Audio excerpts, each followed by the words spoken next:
you run towards the horizon and venture out into the cold. I will keep the fire burning to light the way back home. You and I are both the same. That's how I know it'll go this way. There's a world out there and it'll come calling, and I won't ask for you to stay. So go ahead and see what you need to see. I can only hope that you think of me. And when your feet are tired and swollen, follow the sound of this melody as you run towards the horizon and venture out into the cold. I will keep the fire burning to light the way back home. As you come upon the crossroad, keep your Morning, my eyes friend. fixed to the Good to see you. glow. Glad you made it. I will keep the fire burning to light the way back home. To light the way back home. To light the What a treat it way is to have you here back. with us today. We're working on the lights. The lights. Jesus once said, "You are the light of the world. A city on a hill that cannot be hidden." And I think that's pretty cool. I think that's cool. So we got to work on the lights.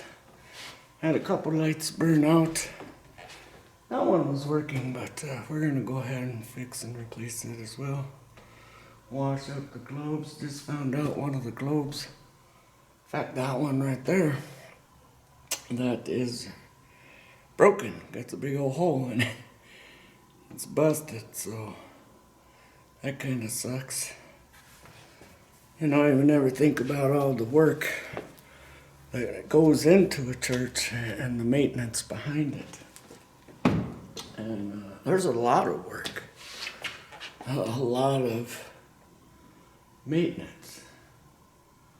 Had a dream the other night, and for me it was a profound dream because I believe God speaks to us through dreams and visions, and been questioning God, been questioning myself and the motives behind what I do, and wondering why nobody cares, why nobody wants to help, and why nobody wants to welcome you or me. And you know, I'm not talking about the atheist or the unbeliever or the outside world. I'm talking about the believers. Why Christians are unwelcoming. Why Christians don't care. Why people who proclaim they have fellowship with God, whether it's through prayer, dreams, or visions, yet are unwilling to welcome the family of God into their lives, you know. So I struggle with that. So I had this dream where I was laying in bed and sleeping, and it was like a dream inside of a dream. It was so weird. So I dreamt there was a person walking around here in this sanctuary with a flashlight, and all the lights were off, and I'm laying in bed sleeping, and I hear this rumbling or these noises, and this flashlight that keeps shining through the curtains kind of in my room as it's right next to the sanctuary here. So I, like, afraid a little bit, and what the heck is going on? Somebody just came into the church, right? Middle of the night. I wake up, get out of bed, peek through the curtains, and there's a young friend of ours named Michael, right? Michael. And this young man was named Michael after the inspiration of the Archangel Michael. And I didn't know that until just the other day when I was explaining the dream to my son. But at the end of the dream, that's exactly when I woke up. That's exactly the first thought that came to my mind was that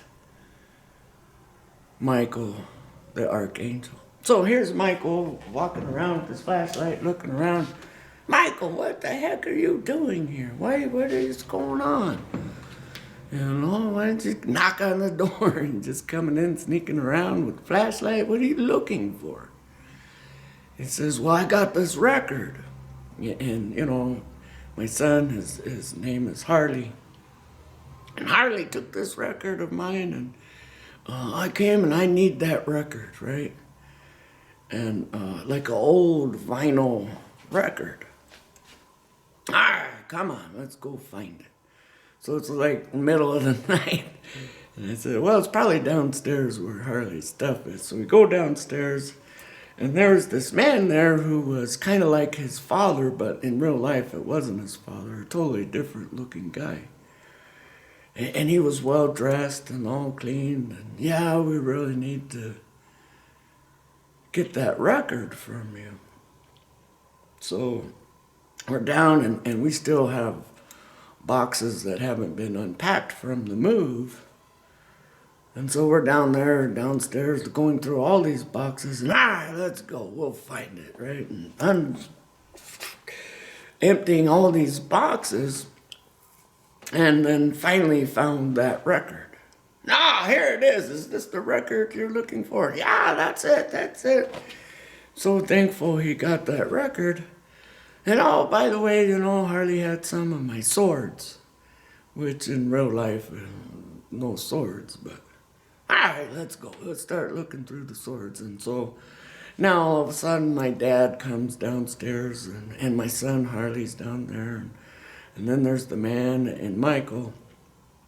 And we begin to unpack all these boxes looking for these swords. And let's just unpack all the boxes, and we'll just start putting everything in its place where it belongs.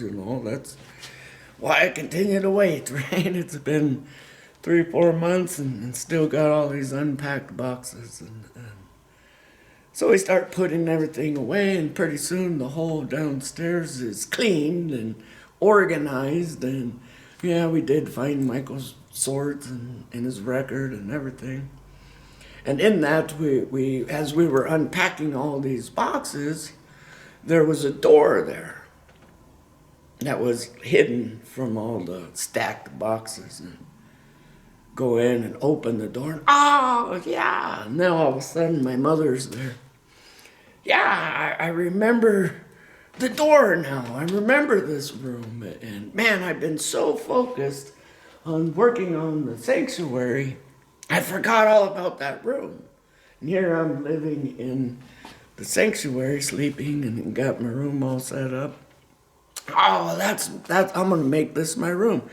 We open the door and go inside, and it's dusty, and it's kind of dirty, but it's all furnished. It has a couch, it has a bed, it's got like a lampstand, dressers, the whole 9 yards. It's all set up and ready to go, but it's in the motif of a 1920s decor, right? It's very old decor and like antique, So we're going, and although it's dusty and dirty, yeah, I'm gonna make this my room. I should have been down there doing that in the beginning and forgot all about it. Now all of a sudden we're in this church. This sanctuary is exactly the way it was, but right here where you cannot see, there was a full glass window. And it's like a glass wall with glass doors in the middle of that glass window. It's huge, right? And the windows are, 8, 10 foot tall from the floor to the window sill. And you can see out the window, and out the window's a little red brick building. And that was the building where they called it their fellowship hall, but turned that fellowship hall into the children's worship center. That's where all the kids went for Bible study, Bible school, or whatnot. And the reason I know this is because all of a sudden, as I come back upstairs, and was so happy about finding that room, and we're back up here and looking around, and I see the building. I see a whole city, a town, everybody's yards are beautiful green, and it was as if I had been there. I don't know if I dreamt this dream before, but it was literally bringing back memories. I had been in this place before, even though in real life, I'm not sure if I've been to this place. Maybe I have, maybe I haven't. But in my dream, I know for sure I had been here. I've been here. Even in thinking about it, it's so vivid in my memory, in my mind. It's like I've been there.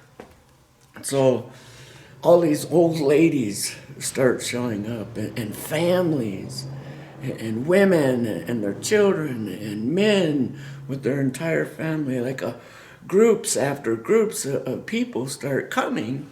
And all of them start getting to work. There was old ladies up there washing the windows. And there'd be like 3 or 4 women washing on the windows. And then there was women and men cleaning the floors and wiping down the floors and getting everything ready. And I'm like, what in the heck is going on here? What a great surprise. Like this is incredible. This is something I've been dreaming of. That help, that camaraderie, that fellowship. And they all said, we used to attend the church here. And since I've been living in the church, I've been having lots of dreams about dead people or people that have died and they're alive. And then I'm speaking to these people that I know have died in real life. And I'm speaking to them and talking to them and all kinds of things. And they're telling me all about heaven and all this, about their life, their afterlife. Weird things. Never had any dreams like those until I started sleeping here in the sanctuary. So all these people are telling me about how they used to go to the church and they were big fans of it. And they came to help me get it ready to open. They were so excited that I was here and I was the new preacher, and they wanted to just simply help out. I thought it was so awesome seeing everybody working together for one common goal, and how everybody knew me. That was another thing that was so weird. I didn't really know any of these people other than Michael. But everybody else was like a stranger, and they were coming to welcome me in. So I felt in my heart, it would be so awesome to get everybody some soda pops. They were working so hard, and some of them brought lunch and food, and they were setting up tables and food. Now we got lunch, and everybody had a position. And everybody was working in their position. Again, some are cleaning the windows, some are cleaning the floors, some are bringing food, some were working in the fellowship hall, and they even had this big old sign that they were cleaning up and all that. And I was talking to them people, and what do you guys got going on here? Well, this used to be the fellowship hall, and then we turned it over for the children and Sunday school and that. And they had this old sign that they had brought in that said, "Welcome to Sunday school," or whatnot. And they had little children like painted on the sign, cartoon type figures. And it was a real happy looking sign full of beautiful colors. And they were restoring that, wanted to put it back up, and so I wanted to get them some soda pops, something to drink. Right? They brought all the food and that, and then I felt kind of like, well, I owe you guys something for being so generous with your time and so welcoming. So I decided I'm going to go get some pop. You guys go out while you're working here. I'm going to run down to the local store, get some soda pops, and I'll be right back, right? So now I'm walking across the street, heading over, and there's people with their families sitting in little groups out on the front lawn in the yard and eating their lunch. And, hey, I'm going to go get some drinks for you guys. I'll get some sodas. I'll be right back, right? Heading across the street, and there's this woman, maybe 30, 35 years old, possibly 40, not super old, not all gray or anything, but something according to my age. And she was all alone, and she's walking across the street as well to head into her car. And I stopped and said, well, I wanted just to thank you very much for your time and welcoming me and coming and being a part of this, and I really thank you. And I said, were you a member of the church? And she said, yes, I did. I used to attend the church here, but now I live in Pueblo, which is a town about, 3-4 hours away from where we are, but still within the same state. And I'm from Pueblo, and I go to church in the Holy City. In the Holy City, you go to the church in the Holy City, what? That must be an awesome church that it's made the entire city holy. I was just kind of joking with her, and she turned back and gave me a great big smile, and then continued to walk off. And so there's my car sitting there, and I go to get in my car, and as soon as I sit down in the car and close the door, I woke up.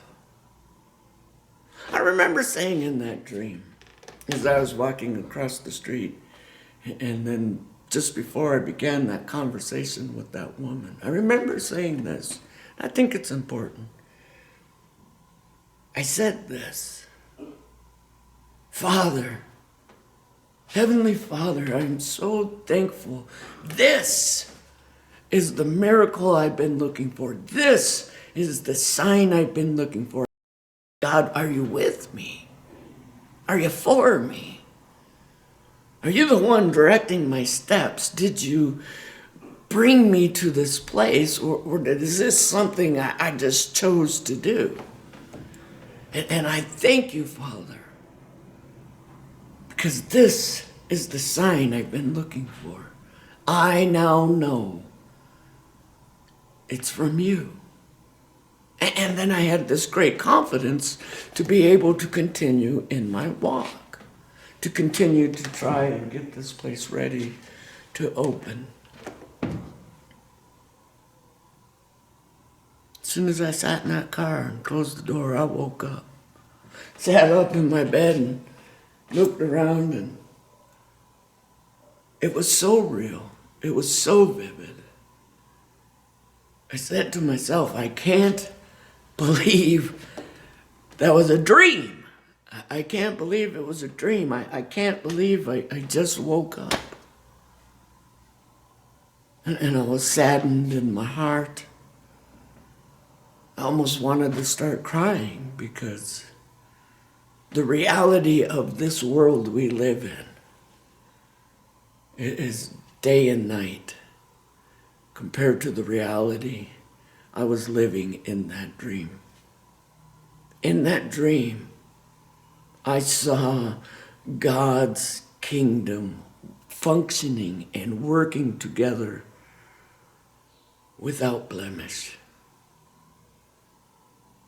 And then there's the reality of this world that we really live in. And I have no support. I have no help. And nobody has welcomed me. Not even the members who used to come here. But in that dream, I do feel like every one of those people were sent by God, by the power of His Spirit, into my dream to remind me that even if the world has abandoned me, God will never abandon me. And perhaps they were all angels, messengers from heaven, sent to comfort my heart. I just thought you'd like to know that.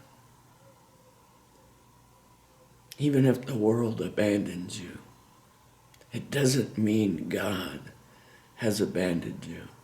And even if the world won't give you approval, you don't need their approval in order to follow Jesus Christ. Follow Him without their approval, and things will go well for you. Thank you for listening. God bless you. Hit the subscribe button, hit the like button. Encourage me as I make these videos as a way to hopefully encourage you.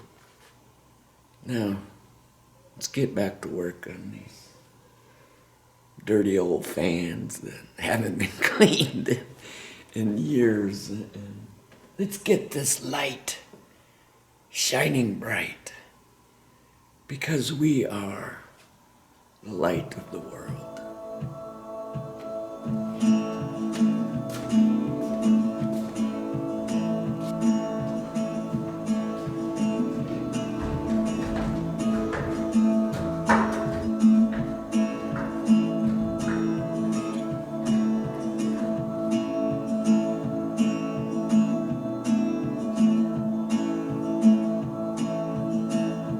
You and I are both the same.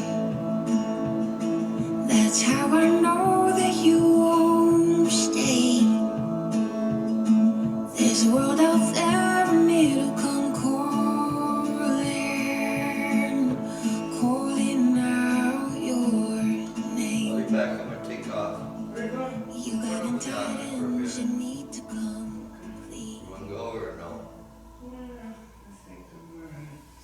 Okay. Yeah, I can see. Be careful out there.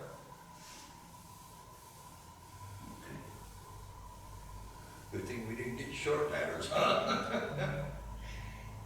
Yeah, I need these big ass ladders for sure. I know, I know they cost some money, but fuck. You gotta have them. All right, I'll talk to you after a while. Okay, Harley left. okay.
So I got this here wood. These are the backboards of some of the leftover pews. And pews we don't need. And 1, 2, 3, 4, 5, 6, 7, 8, 9. There's a couple others not in here.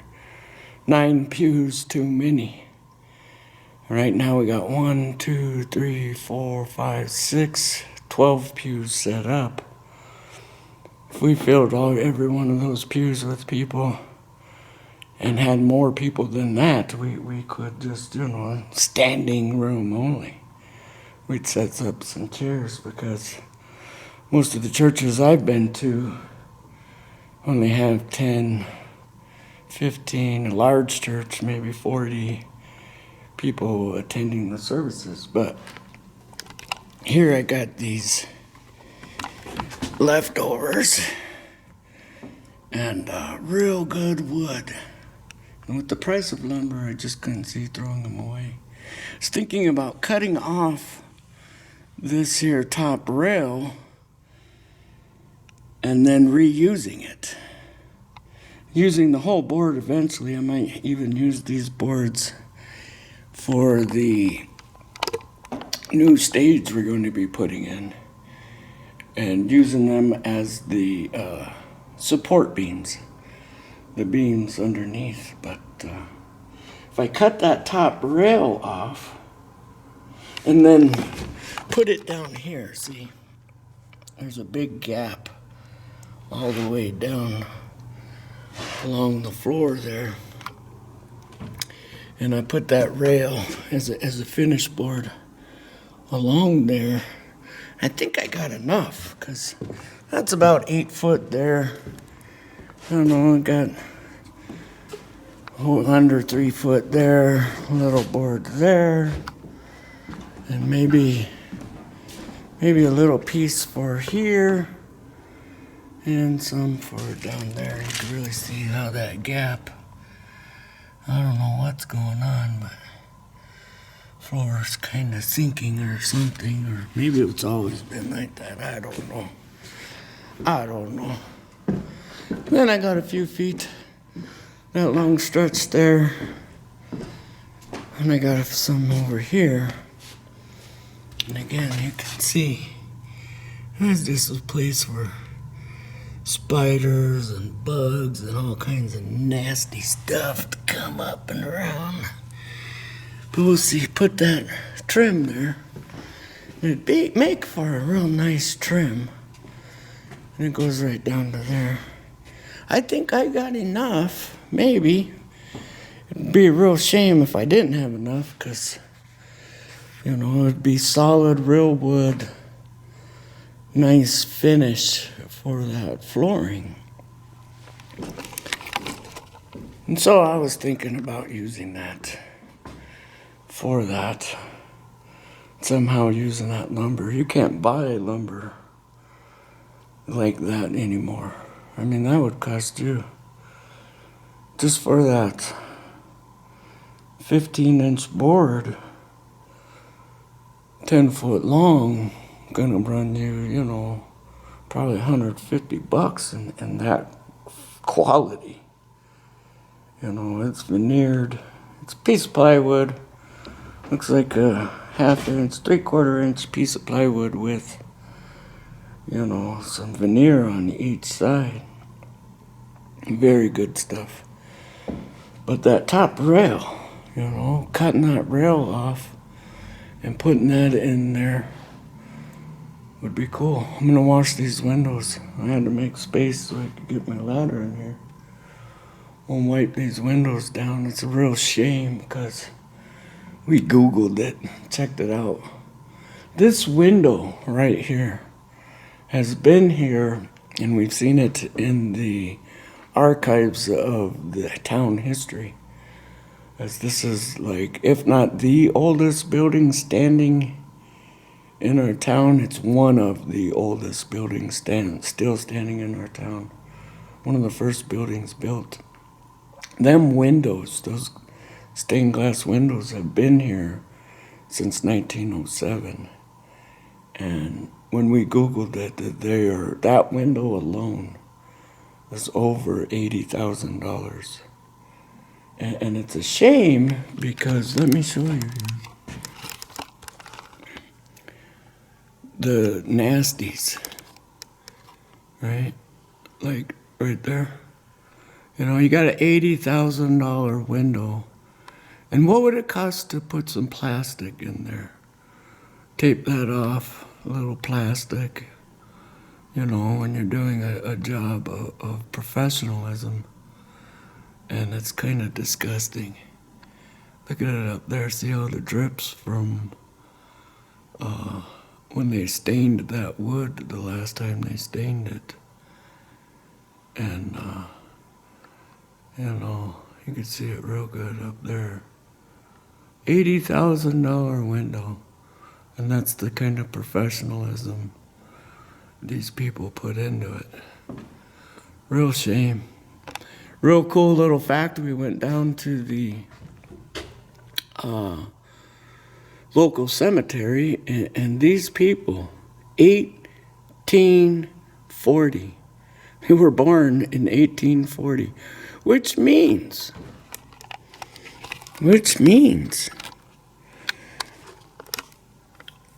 they were 25 years old during the Civil War. These people were alive a few presidents before Abraham Lincoln, but were definitely within the vigor of their life during Abraham Lincoln's time, during the Civil War, 1840, right? And here we got another name.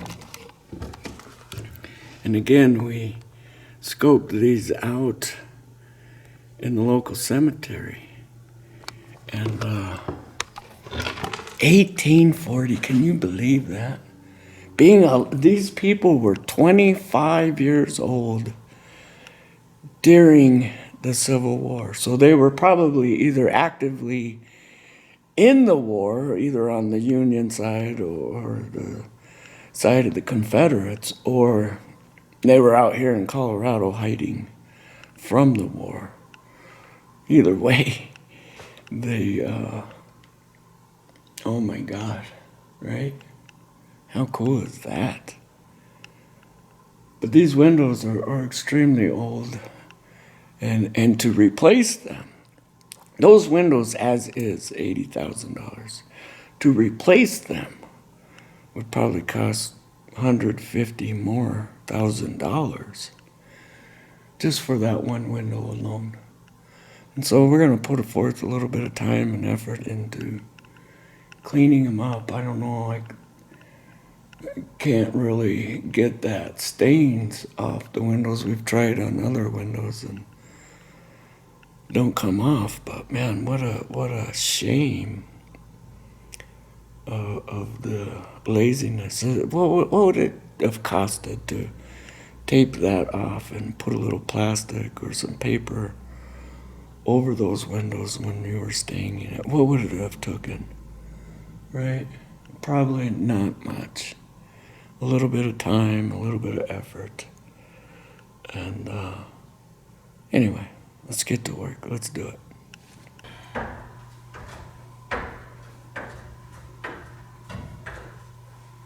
Jeez, I can't even get up here. So my ladder is very much too short.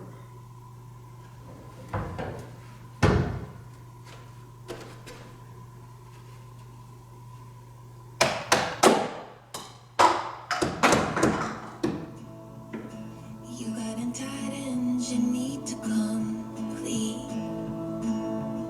He's got nothing to do with me. They will call your name and you will go running.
endless melody. As you run towards the horizon and venture out into the cold, I will keep the fire burning Look to at that. light the way back home. That's from wiping down and As cleaning you that. come upon the crossroad, keep your eyes fixed to the glow. I will keep the fire burning to light the way back home. To light the way back home. To light the way back home.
Can't believe how dirty those windows are, Scott.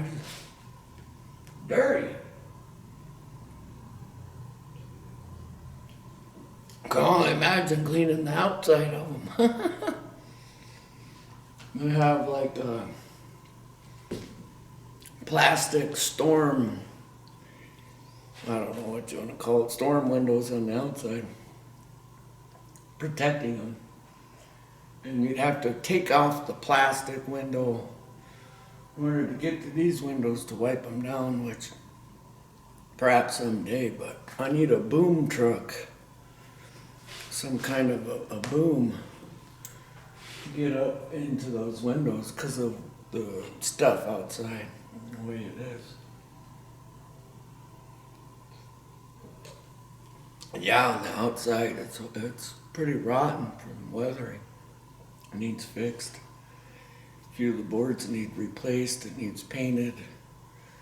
And I need that boom truck. Or a tractor with the boom on it so I could boom me up there. One of these days, we'll find somebody who's willing to rent that to us or allow us to use it. People used to donate time and energy and things to the church so that these things could be done at a reasonable cost because it's so huge, it's so big, it's very expensive to do it all. And to ask one guy to cover those costs is a little bit unrealistic, but if there was a guy willing to do it, I suppose I'm that guy.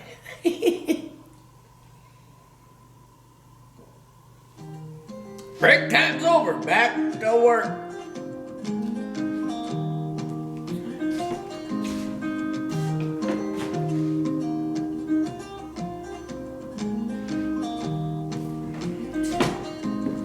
Down comes the soldier who carries a mighty sword. He will tear your city down. Olay, olay, Lord. Olay, olay, olay, Lord. He will tear your city down. Olay, olay, Lord.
That only took forever. Phew. That was a lot of cleaning. That took me about an hour to clean those windows. I don't know if it looks better, if they look cleaner or not, but maybe. Maybe. I wasn't able, my ladder's not tall enough, wasn't able to get the top 3 windows, but they look a little more shinier. A little more shinier. I like it. Job well done.